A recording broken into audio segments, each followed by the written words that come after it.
Quando você olha os dois resultados, Tomás, você fala, nossa, que tragédia o empate do Palmeiras. Mas, obviamente, a rodada é melhor matematicamente para o Palmeiras do que para o Flamengo. O Palmeiras tirou um ponto em relação ao Flamengo. O Palmeiras recupera aquela chance de, se eu ganhar todas, basta o Flamengo... Um empate que eu ganho o título. Tropeçar uma, né? Empatar uma e o Flamengo ainda joga em Mirassol. Eu acho que é o jogo que está como caneta marca-texto ali na tabela de qualquer palmeirense.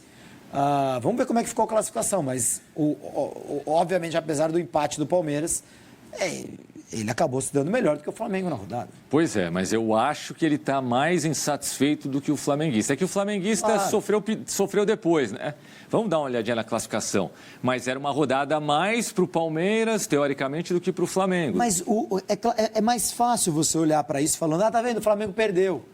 Né? O Palmeiras, se tivesse vencido, estaria na liderança. Sim. Mas eu acho que o palmeirense estava torcendo para simplesmente tirar a distância. A conta do palmeirense era, nós ganhamos o Vitória, o Flamengo empata o Fla-Flu. Então, o resultado disso aconteceu. Por linhas tortas, de outra maneira, mas essa diminuição, em vez de diminuir para diminuiu para 2, mas tanto faz. Nessa altura, tanto faz. Muito bem. E o Fluminense foi a 54, né? Ficou um pontinho, volta a ficar um ponto atrás do Botafogo e passa momentaneamente a equipe do Bahia. O Botafogo e o Fluminense ganharam, fizeram a parte deles. Agora o Bahia que se vira aí contra o Fortaleza, se eu não estou enganado. E lá na parte baixa, você vê como o Grêmio... Se o Grêmio ainda está lutando contra o rebaixamento, então o Vasco também está, né? Porque o Grêmio passou o Vasco com essa vitória de hoje. Não, eu acho que 42 para cima, tá todo mundo tranquilo, só vai cair alguém que perder todos os jogos aí, não acho que vai acontecer com nenhum deles. A briga está entre Inter, Santos e Vitória, um deles vai cair, Tomás. É bem provável, é muito provável.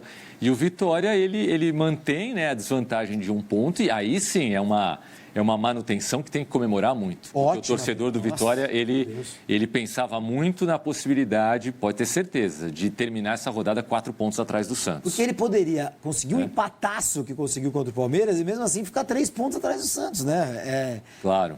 Então a rodada maravilhosa para o Vitória, porque o jogo do Santos era difícil, mas do Vitória era quase impossível.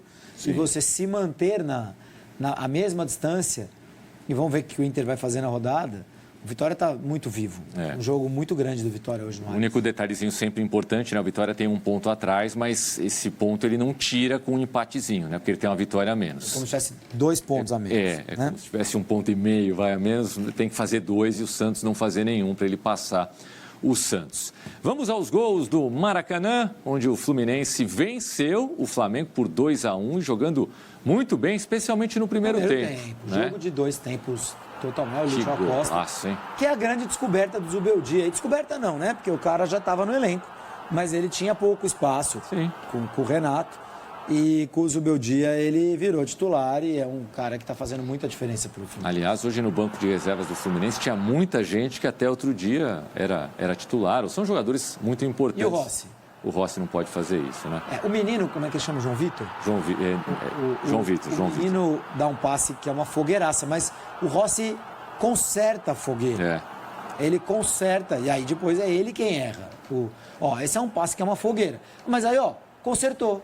E aí ele domina errado. Assim, eu vi algumas manifestações no Maracanã, o pessoal pegando no pé do João Vitor. E aí vai ser marcado o lance do pênalti, né? É um pênalti que é difícil não marcar, né? O René, o que o René não faz de errado aí, né? Olha, ele fura, depois se atira na bola, Tudo que o René fez ali foi antinatural, né? Sim. Esse realmente não dá para não marcar. Não dá para não marcar. Agora eu falava, a torcida, e aí a gente vai ver a cobrança do Jorginho. O Fábio foi bem na bola. Estilo, né? Parece que o Fábio vai chegar. A torcida até se manifestou contra o João Vitor, coitado do menino, né? Mas ele tinha jogado mal contra o Sport. A partir do momento em que o Rossi domina a bola, acabou. O João Vitor já não tem mais culpa nenhuma, gente. Também acho. Inexplicável o que faz o Rossi. Bom, agora a gente vai para os melhores momentos e a gente vai ver que o Fluminense foi muito superior no primeiro tempo, o Flamengo muito superior no segundo. Sim. O Flamengo no primeiro tempo com Luiz Araújo, Carrascal, Lino e Bruno Henrique. Com Saul e Pulgar. E o Saul e o Pulgar que foram totalmente... Engolidos, bom termo, assim, pelo meio do Fluminense. E o Fluminense muito ativo, muito... os espanhóis gostam de ter um termo que eu adoro, peleón, que é, cara, lutador, né? O Fluminense lutando por todas as bolas, ganhando as segundas bolas, ganhando as divididas, os duelos. Foi um primeiro tempo muito melhor do Fluminense, assim. Parecia que o Fluminense era que estava brigando pelo título e o Flamengo não. E mereceu virar com 2-0 o Fluminense. Você citou o Flamengo, o Fluminense com Hércules e Martinelli, que a gente está super acostumado a ver. O Nonato já não joga mais, né? Pois é. Joga o Lúcio Acosta. Joga o Lúcio Acosta. O Canóbio, que já vinha sendo titular. No Mundial foi titular, né, o Canóbio? Eu acho. Virou titular. Sim. Não foi em todos os jogos. Serna pelo lado esquerdo e o Everaldo, né? Que, aliás, o Cano não estava nem no faz banco, o gol, aliás, né? O segundo gol. Sim. Que também tem muito mérito, porque o jogador não desiste de brigar pela bola. Exato. E isso é muito importante no futebol de hoje em dia, isso é muito importante. O Samuel Xavier teve uma bola também, né, no primeiro tempo, poderia até ter virado 3-0. Aí o Serna com esse lance no começo do segundo tempo, mas a partir daí, e o Flamengo fez 2 alterações. O Juninho no lugar do Luiz Araújo e o Danilo no lugar do João Vitor. E aí entra o Cebolinha na partida. E o Cebolinha entra muito bem no jogo. O Carrascal passa para o lado direito e acho que o Fluminense recua demais. Também vimos isso acontecer algumas vezes com o São Paulo, né? Do Zubeldia. Sim. Mas as coisas estão dando certo para o Zubeldia no Fluminense. Aliás, o Fluminense como mandante, esse jogo era de torcida dividida.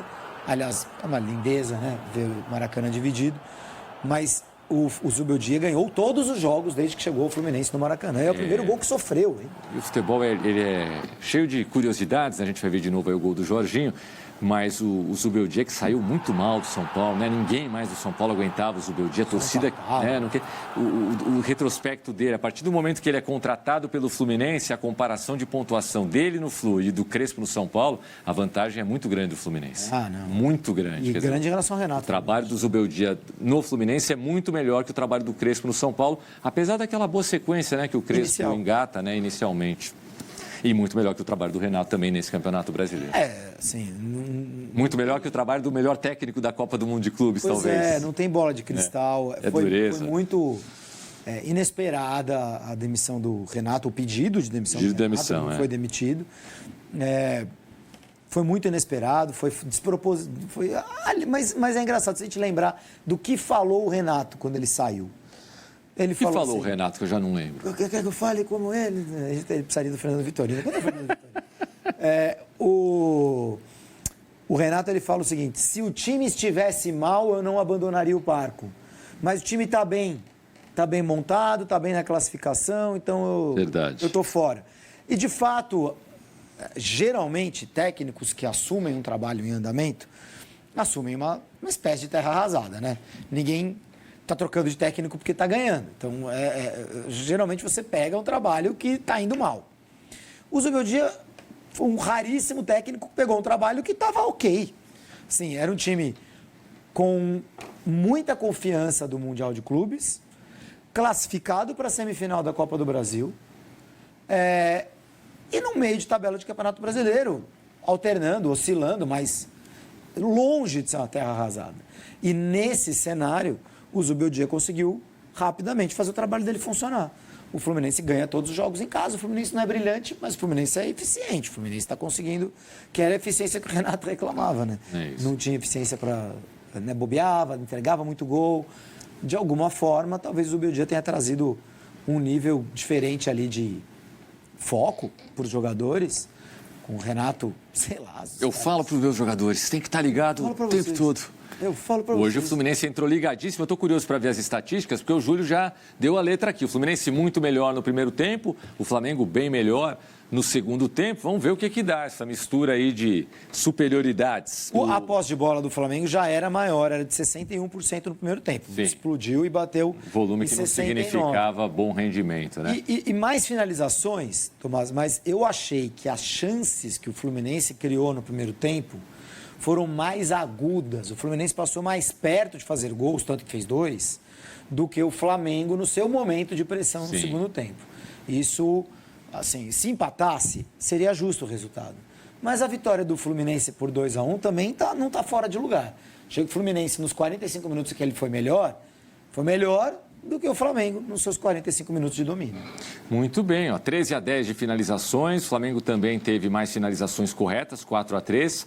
Porém, o Fluminense teve 2 grandes chances, além dos 2 gols. O Flamengo, uma grande chance além do gol, segundo a apuração do SofaScore, a avaliação do SofaScore. 5-3 de escanteios para o Fla. Mais do que o dobro de passes, né? 61 passes a mais do que o dobro de passes do Flamengo em relação ao Fluminense. Conta, hein? 488 para 549. 12 faltas para o Flamengo, 14 para o Fluminense. Foi mais faltoso o Flu, mas pouca coisa. E aí 4-3 de cartões, um jogo equilibrado aí, mas de tempos desequilibrados. Tempos desequilibrados. E o Fluminense muito vivo, né? O Fluminense está vivíssimo na briga por uma vaga direta de Libertadores. O Mirassol empatou, andou para o lado, então o Botafogo e o Fluminense tiraram vantagem em relação ao Mirassol. Vamos ver, repito, o que o Bahia faz. Mas o Flu está vivendo um grande momento e vai carregar isso para a final da Copa, para a semifinal da Copa do Brasil. Kevin Serna, nota 7,3, a nota mais alta do SofaScore na noite de hoje no Maracanã. Alta, né? Não é tão alta, a gente costuma ver pelo menos notas superiores a 8, né, do melhor jogador em campo. 2 finalizações, uma correta, a do gol, deu 9 passes certos de 12 tentados, um drible certo apenas de 3 tentados, sofreu uma falta e ganhou 5 de 11 duelos. Não são números assim absurdos, mas fez um dos gols da vitória do Fluminense, Kevin Serna jogando muito mais pelo lado esquerdo do campo. E o Flamengo está ainda no controle do campeonato. O Flamengo não pode interpretar essa derrota de hoje como terra arrasada. Claro. Acho que o Felipe Luiz vai fazer questão de manter o grupo, né, trazer o grupo de volta para o próximo jogo, já no final de semana. São 4 jogos. Se o Flamengo ganhar os 4 jogos, ele é campeão brasileiro. Então, não tem terra arrasada. Essa era uma derrota normal e, digamos assim, que foi permitida pelo tropeço anterior do Palmeiras.